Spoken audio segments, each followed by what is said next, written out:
Picture this. Rain begins to fall. Not for a day, not for a season, but for an entire month, then a year, then a decade. And it doesn't stop. The rain keeps coming for 2 million years straight. Seas surge across ancient deserts, forests erupt from barren wasteland, and the creatures that dominated Earth for millions of years simply vanish. Not from an asteroid impact, not from volcanic fire, not from ice, but from water. If that sounds impossible, I've got news for you. It actually happened. And if you're fascinated by Earth's hidden history like I am, you'll want to stick around for this one. Drop a like and subscribe, because we're about to dive into one of the most mind-bending climate events in planetary history. Welcome to the Carnian Pluvial episode, a real geological event that rewrote evolution itself and handed the planet to the dinosaurs. Let's rewind to 235 million years ago. Earth looks nothing like the world you know.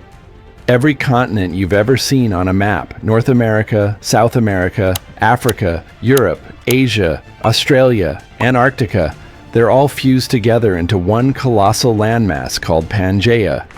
From pole to pole, it's a single unbroken continent surrounded by one massive ocean, Pangaea. There's no Atlantic, no Pacific, no Mediterranean, just land and water, separated by a single coastline that wraps around the entire supercontinent. Now here's where it gets extreme. The interior of Pangaea, thousands of kilometers from any ocean, is a hellscape. We're talking about a mega desert that makes the Sahara look like a garden. With no nearby water to bring moisture inland, the heart of Pangaea bakes under relentless heat. There's no ice at the poles. Global temperatures are running 4 to 7 degrees Celsius hotter than today. The climate operates on mega monsoons, short, violent bursts of rain followed by months of scorching drought. For most of the year, the ground cracks open, rivers evaporate, red dust storms sweep across lifeless plains. If you could step into this world, you'd find yourself in something that looks eerily like modern-day Arizona or the Australian outback. Endless ridges of red sandstone stretching to the horizon, sparse shrubs clinging to life, and only the occasional tree surviving near the rare rivers that flow year-round. Life in the desert world. But life finds a way. The vegetation of Pangaea is alien to our eyes.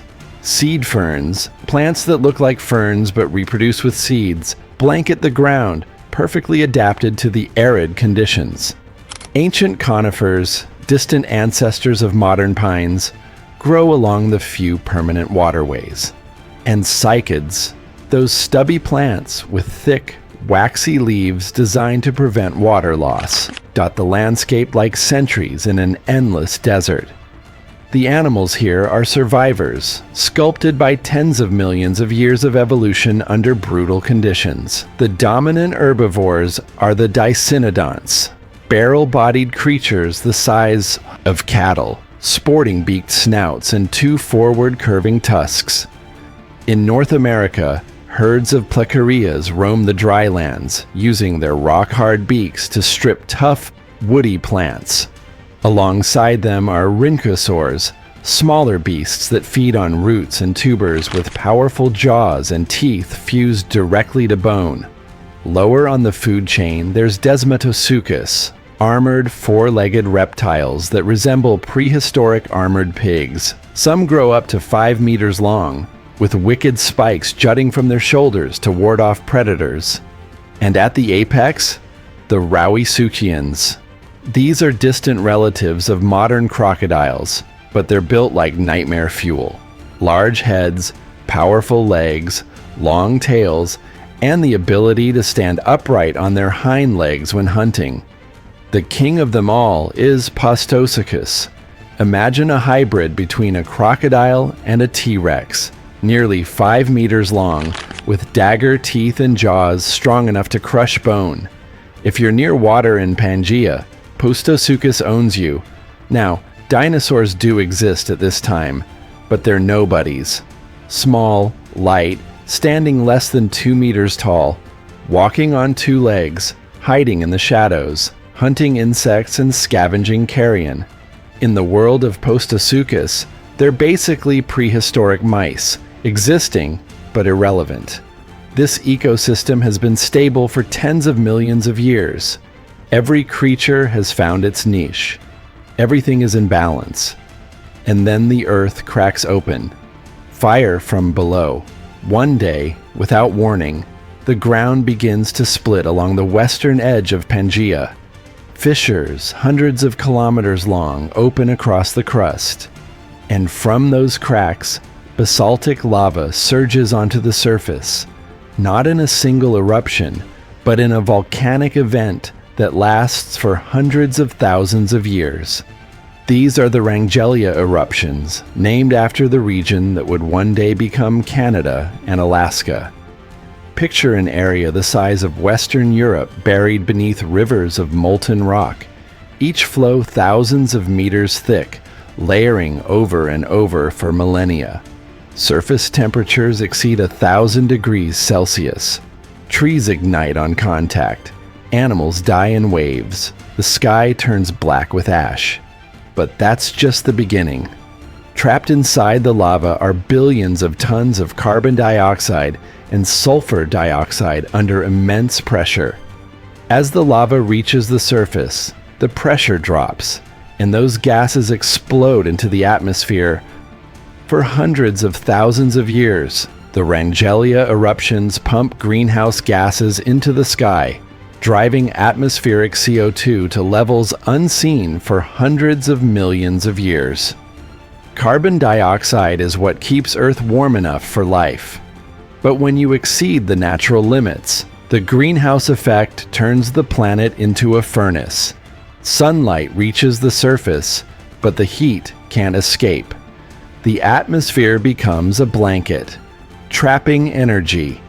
Global temperatures spike another 4 to 7 degrees.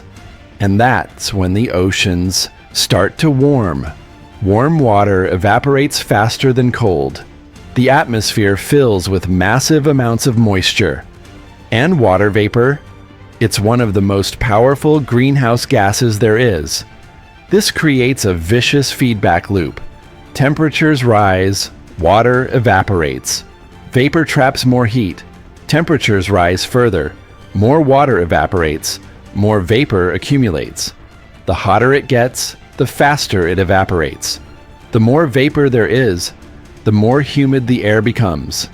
And once the atmosphere is saturated, all that moisture has only one place to go. Down. The skies open. Within tens of thousands of years, a geological eye blink, Pangaea's climate system begins to collapse. The short rainy seasons grow longer and more violent. The dry seasons shrink, then disappear entirely. The vast deserts that have been dry for millions of years suddenly become places where rain never stops. This is the Carnian Pluvial episode. 2 million years of continuous rainfall. Not rain in one place, not storms in one region. A global climatic shift where the atmosphere holds so much water that rain becomes Earth's default state. Rivers that once flowed seasonally become permanent torrents, carving into the red desert soil, carrying mud and debris out to sea. Highlands erode, lowlands flood, swamps, lakes, and stagnant waters spread across Pangaea like a planetary disease.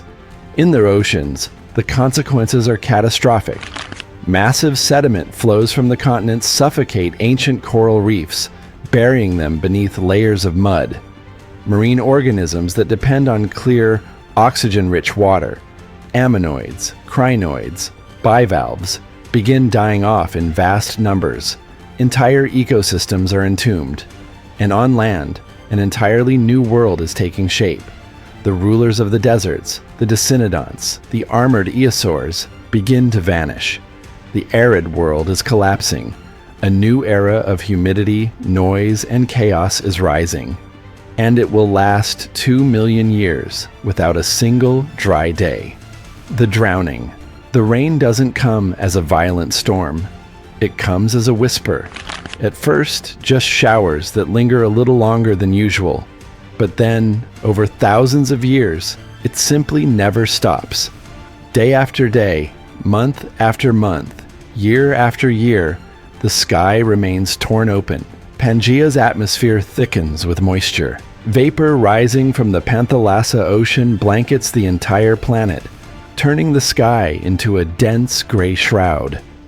The sun is still there, but its light filters through heavy clouds, dim and yellow.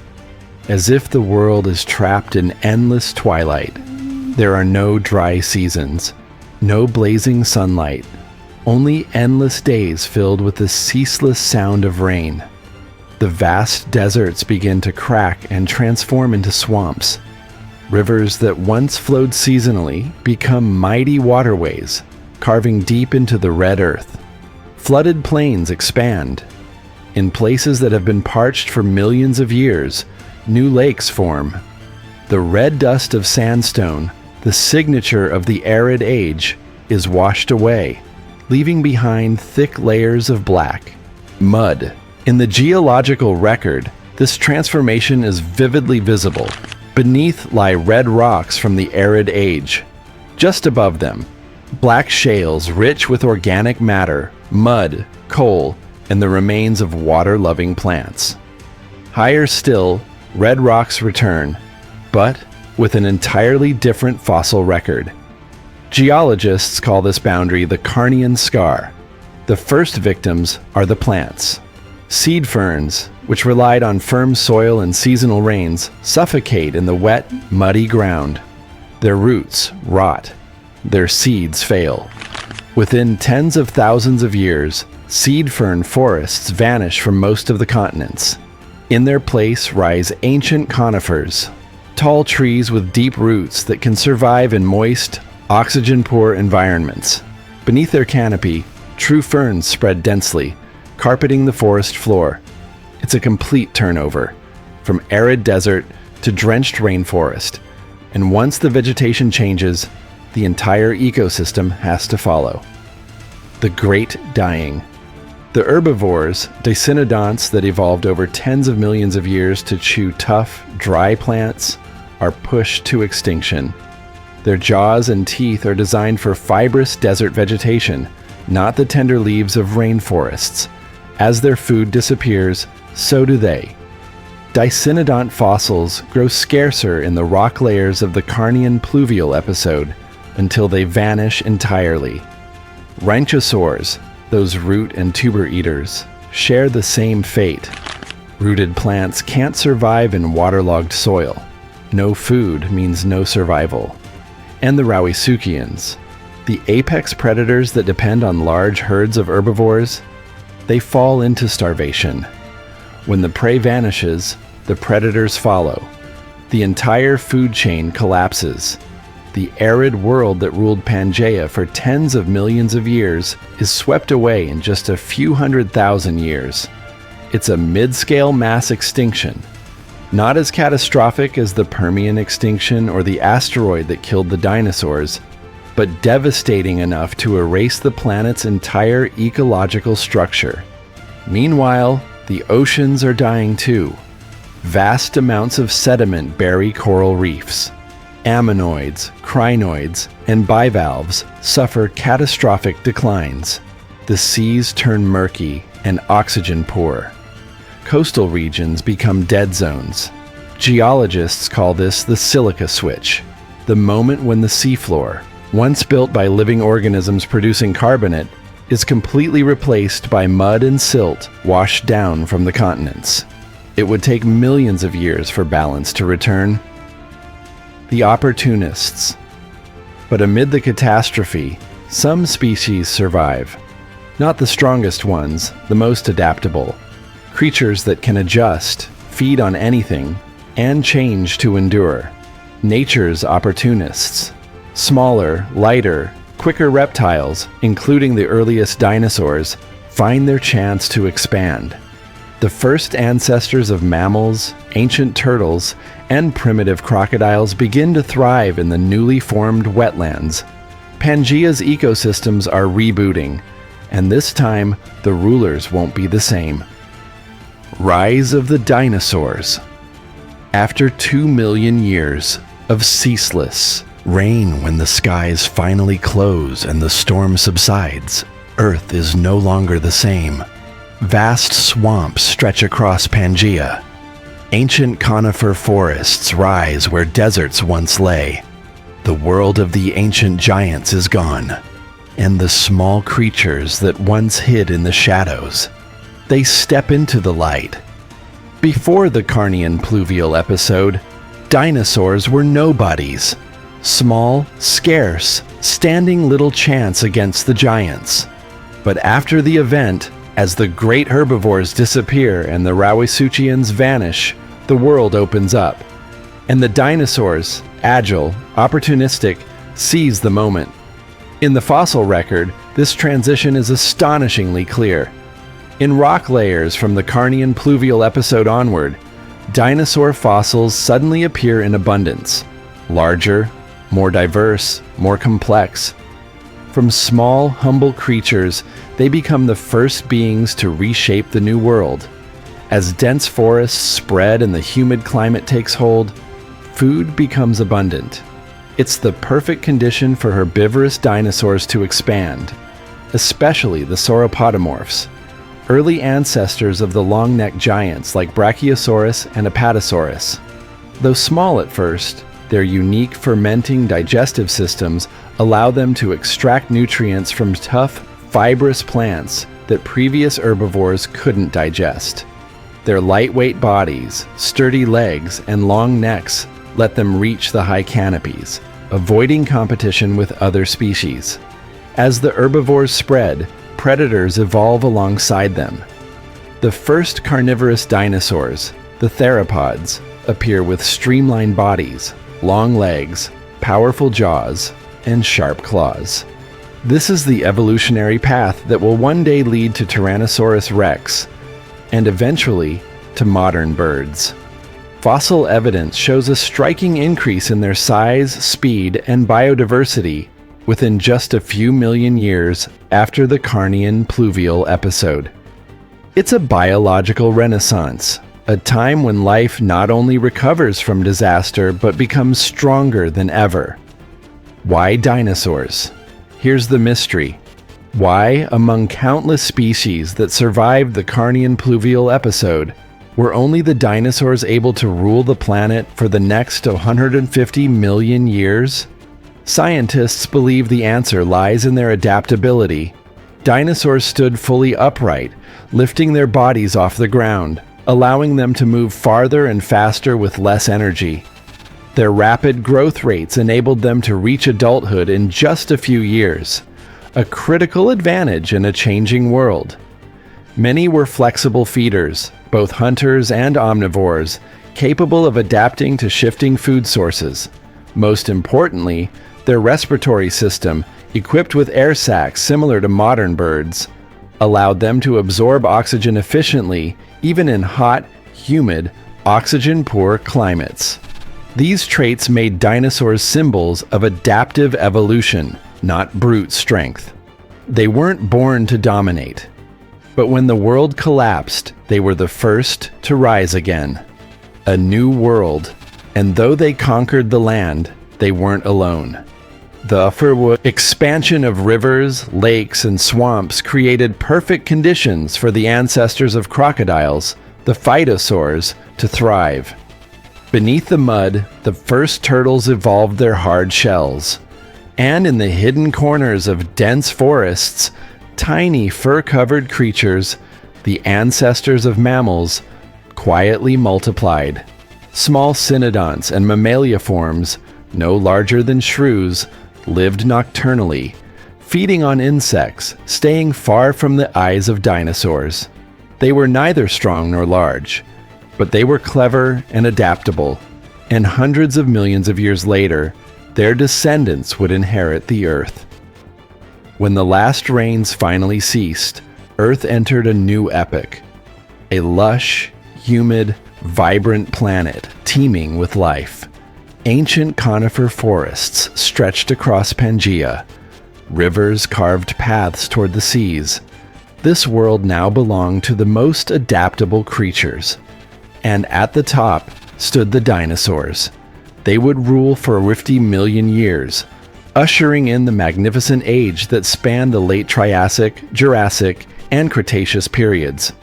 And it all began with just 2 million years of rain. The echo 2 million years of rainfall have long passed. Yet, their echoes still resonate. Every black rock layer beneath Arizona, every grain of coal in Europe's sediments, all are reminders that this planet once wept for 2 million years to be reborn.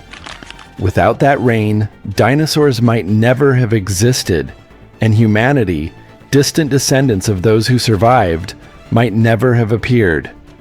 Nature rewrote its own laws through water, fire, and time. Every great beginning is born from ruin. And sometimes, the flood that drowns one world is the same flood that brings forth the next. The Carnian Pluvial episode reminds us that Earth is not static. It's a living system, constantly in flux, capable of radical transformation. The climate we experience today is just one snapshot in a 4 billion year story of change. And if the past teaches us anything, it's this: survival doesn't belong to the strongest. It belongs to those who can adapt when the world turns upside down.